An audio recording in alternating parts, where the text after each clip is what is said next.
Hi friends, welcome to my honey stories. నేను మీ Lakshmi. Mister monster 7 episode. మీ wife పబ్కి వచ్చారా అని షాకింగ్ ఎక్స్ప్రెషన్ ఇచ్చారు వాళ్ళు. వాళ్ళ చండాలమైన ఎక్స్ప్రెషన్ ఎక్కడికో కాలి, ఏయ్ ఈరోజు ఫ్రెండ్స్ పార్టీ ఇస్తే వచ్చాం అంటూ విసుగ్గా చెప్పాడు జై. పెళ్ళాంతో ఏ ఊటీయో కొడైకెనాల్కో వెళితే వింత కాదు కానీ పబ్కి పెళ్ళాన్ని వెంటేసుకుని వస్తే షాక్ అవుతారు. సారీ సార్, ఫోటో చూపించండి, చూసామేమో గుర్తుపడతాము అన్నారు సెక్యూరిటీ. ఫోటోనా, దేవుడు దాని పిక్ ఒక్కటి కూడా లేదే, అది చెప్తే వీళ్ళు మరీ దరిద్రమైన ఊహలు ఊహించుకు చేస్తారే అనుకుంటూ ఫోన్ ఆన్ చేశాడు జై. సడన్గా ఏదో గుర్తుకు వచ్చి వాట్సాప్ ఓపెన్ చేసి ఫ్రెండ్స్కి పెళ్లికి ముందు సుభద్ర ఇచ్చిన మిథున ఫోటో పంపడం జ్ఞాపకం వచ్చి అది వెతికి చూపించాడు. ఈ మేడం వెళ్ళి చాలాసేపు అయింది సార్, నేను సిగరెట్ కాల్చుకునేటప్పుడే వెళ్ళటం చూశాను, ఆటో ఎక్కి వెళ్ళిపోయారు అని చెప్పాడు సెక్యూరిటీ. కోపం సర్రని ఎక్కేసి, డామిట్, నేను ఇక్కడ టెన్షన్తో చస్తుంటే ఇంటికి వెళ్తుందా, నాకు చెప్పాలనే మేనర్స్ లేదా, బ్లడీ లో క్లాస్ లేడీ, ఇక్కడ నచ్చలేదు ఉండలేనంటే నేను పంపేద్దును కదా అంటూ ఫ్రస్ట్రేట్ అవుతూ తన కారు దగ్గరికి వెళ్ళి కారు అన్లాక్ చేసి ఎక్కి స్టార్ట్ చేసుకొని రయ్యమని దూకించాడు ముందుకి. వెళ్ళు నాయనా, నువ్వెంత త్వరగా వెళ్తే నీకు అంత త్వరగా వాయింపుడు ఉంటుంది, మిస్ చేసుకోకు, ఫుల్ మీల్సే ఈరోజు నీకు. ప్రవీణ్ని అలా చూడగానే టెన్షన్ వచ్చేసి చెమటలు చిందిస్తూ రేయ్ అంటూ బుగ్గల మీద తట్టింది ఆశ దోశ. మిథున తన దేవుడి మీద ఉన్న కోపం కసినంతా చేతుల్లోకి తెచ్చుకొని తలను గోదకేసి బాడిందేమో. తలంతా అదిరిపోయి వీడికి సోయేలేదు. ఓ గాడ్, ఏం జరిగింది, వీడిక్కడ పడి ఉన్నాడంటే మిథున ఏమైంది, ఎవరైనా దాన్ని ఎత్తుకుని తీసుకెళ్ళిపోయారా, వాళ్లే వీడిని కొట్టారా, దీని కోడి బ్రెయిన్తో ఎదో ఊహలన్నీ ఊహించేసుకుంది. చిన్నగా మూలుగుతున్నాడు ప్రవీణ్. అర్జెంటుగా హాస్పిటల్కి తీసుకువెళ్లాలని సెక్యూరిటీకి ఫోన్ చేసి పిలిచింది ఆశ. ప్రవీణ్ బాక్స్ బద్దలు కొట్టింది మిథునే అని తెలిస్తే ఆశ పాపం ఏమైపోతుందో. రోడ్లు అన్నీ నిర్మానుష్యంగా ఉండటంతో హాఫ్ ఎన్ అవర్లోనే ఇంటికి చేరిపోయాడు జై. ఎంత ఆవేశంగా వచ్చాడంటే కుదిరితే మిథునని చంపేయాలని అనేంత కోపంలో ఉన్నాడు. కార్ పార్క్ చేసి కిందకి దిగటమే జిరాఫీలా పరుగు తీశాడు పైన తన రూమ్కి. ఖాళీగా ఉన్న రూమ్ వెక్కిరించింది. ఇదో టెన్షన్, ఇంటికి వచ్చిందనే ధీమాతో వచ్చాడు. తీరా రూమ్లో తన భార్య లేకపోవడంతో సన్నగా కాళ్ళల్లో వణుకు మొదలైంది. జుట్టులో వేళ్లు పెట్టుకుని గట్టిగా లాక్కుంటూ ఆ అంటూ అరిచాడు. లైఫ్లో ఫస్ట్ టైం భయం అంటే ఏంటో తెలిసి రకరకాల ఆలోచనలు మైండ్ను చుట్టుముట్టి ఉక్కిరి బిక్కిరి చేయగా ఆటోవాడు మిథునను ఏదో చేసి ఉంటాడు అనుకోగానే ఆ ఊహ చాలా భీతిని పుట్టించి పరుగున కిందకి వెళ్ళాడు జై. కారు సౌండ్ రావడంతో మనవడు వచ్చాడని గ్రహించి బయటకు వచ్చి హాల్లో సోఫాలో కూర్చుంది సుభద్ర. కిందకి వచ్చిన జై దాదాపు మిడ్ నైట్ దాటేశాక హాల్లో కూర్చున్న నానమ్మని చూడగానే గుండె స్పీడ్ రాకెట్కే పోటీ పడింది. అతి కష్టం మీద గొంతు పెగిల్చుకొని నాని అంటూ భారంగా పిలిచాడు. వాడైన చూపులు వేడిగా విసురుతూ, నువ్వింత బాధ్యత లేనివాడివి అనుకోలేదు జై, జీవితంలో మొదటిసారి నువ్వు నా మనవడవైనందుకు చాలా బాధపడుతున్నాను, కాదు కాదు అసహించుకుంటున్నాను అంది సుభద్ర కోపంగా. నాని, నా తప్పేం లేదు, అదే కావాలని నాతో చెప్పకుండా వచ్చేసింది, ఏది అది దాన్ని చంపేస్తాను అంటూ రోషంగా ఎగిరాడు జై. నోర్మొయ్ అంటూ కోపంగా చెయ్యెత్తింది కొట్టడానికి సుభద్ర. జై ఎక్స్ప్రెషన్ ఏంటంటే ఆశ్చర్యం, కోపం రెండూ వచ్చాయి. నీకు చెప్పకుండా వచ్చేసిందా, నీకు చెప్పడానికి నువ్వు తన పక్కన ఉన్నావా సూటిగా ప్రశ్నించింది సుభద్ర. జై నుండి సమాధానం లేదు. మౌనంగా చూశాడు బ్లాంక్ ఫేస్తో. చెప్పవే అంటూ గద్దించి, నీకు చెప్పాను మిథున ఇంటి పరువు అని, నువ్వేం చేశావు అంటూ కంచు కంఠంతో కంగున మోగింది బామ్మగొంతు. నాని, ఎవరో పరాయి దానికోసం నన్నే బ్లేమ్ చేస్తావా అంటూ కోపం బాధ మిక్స్ చేసి అడిగాడు జై.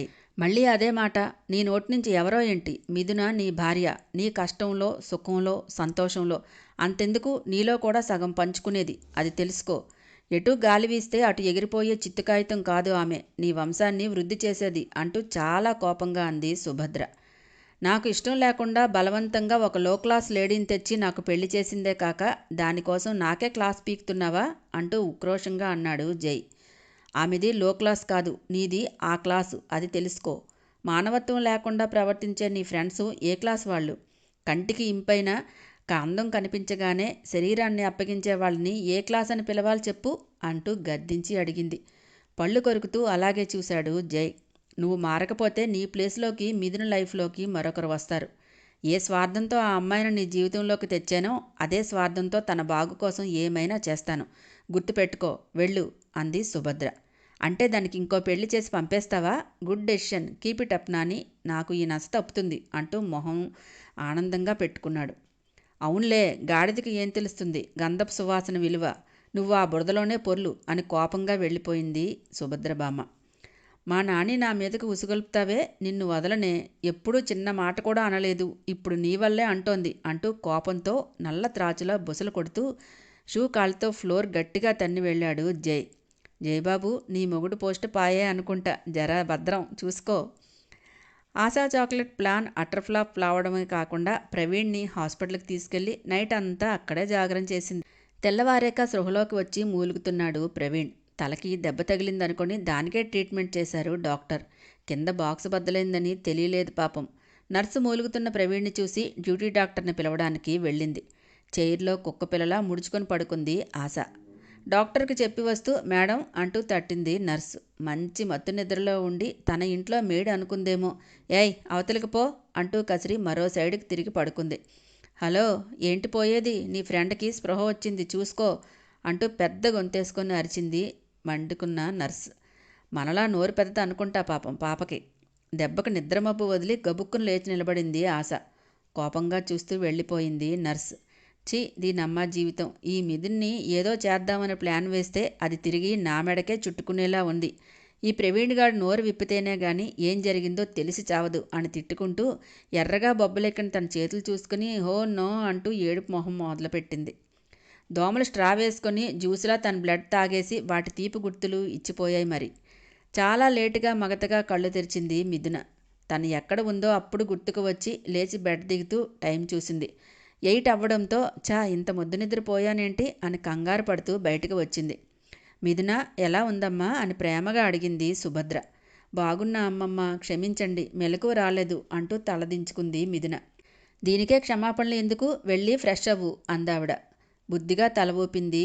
రూమికి నా మనవడికి ఉల్లికి మల్లికి తేడా తెలియటం లేదు, ఎప్పుడు బాగుపడతాడో ఏంటో అని నిట్టూర్చింది సుభద్ర.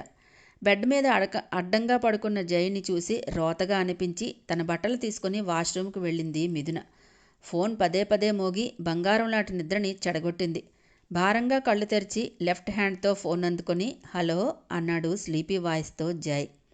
హలో జై అంటూ మత్తుగా పిలిచింది కామపిశాచి. దీనికి ఒక టైం అంటూ ఉండదేమో ఆ యావకు. చెప్పు అన్నాడు.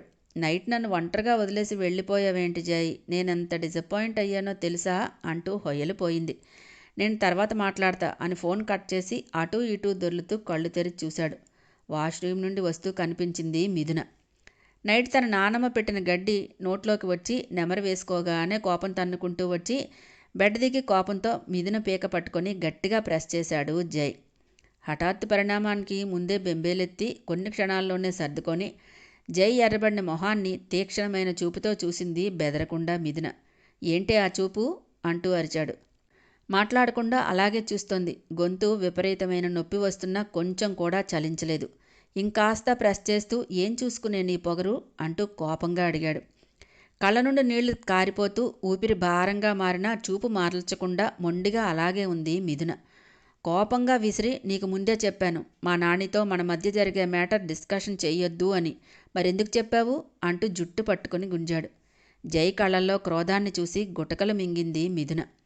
నైట్ నువ్వు చూసిందంతా ఈ రోజులో కామన్, అంతమంది గర్ల్స్ ఉన్నారు, ఎవరికీ తప్పులేదు, నీకే తప్పుగా అనిపించిందా?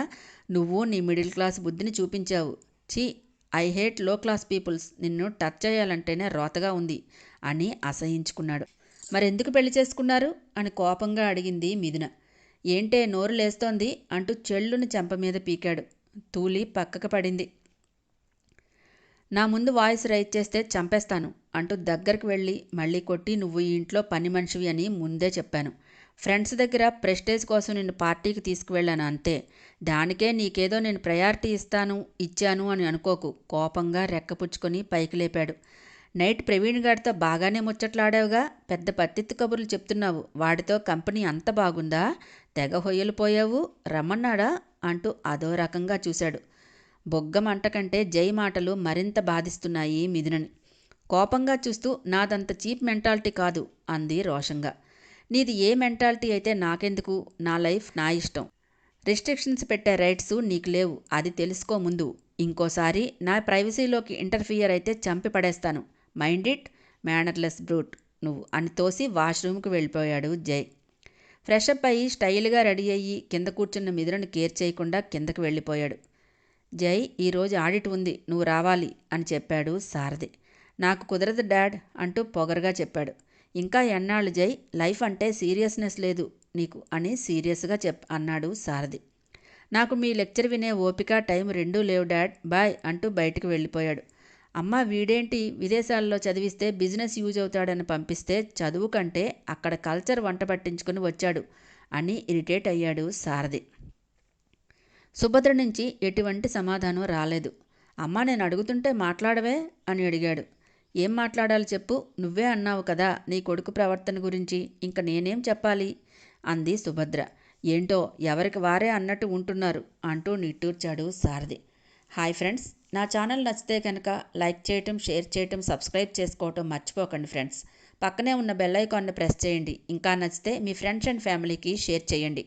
నెక్స్ట్ అప్డేట్ కోసం వెయిట్ చేస్తూ ఉండండి.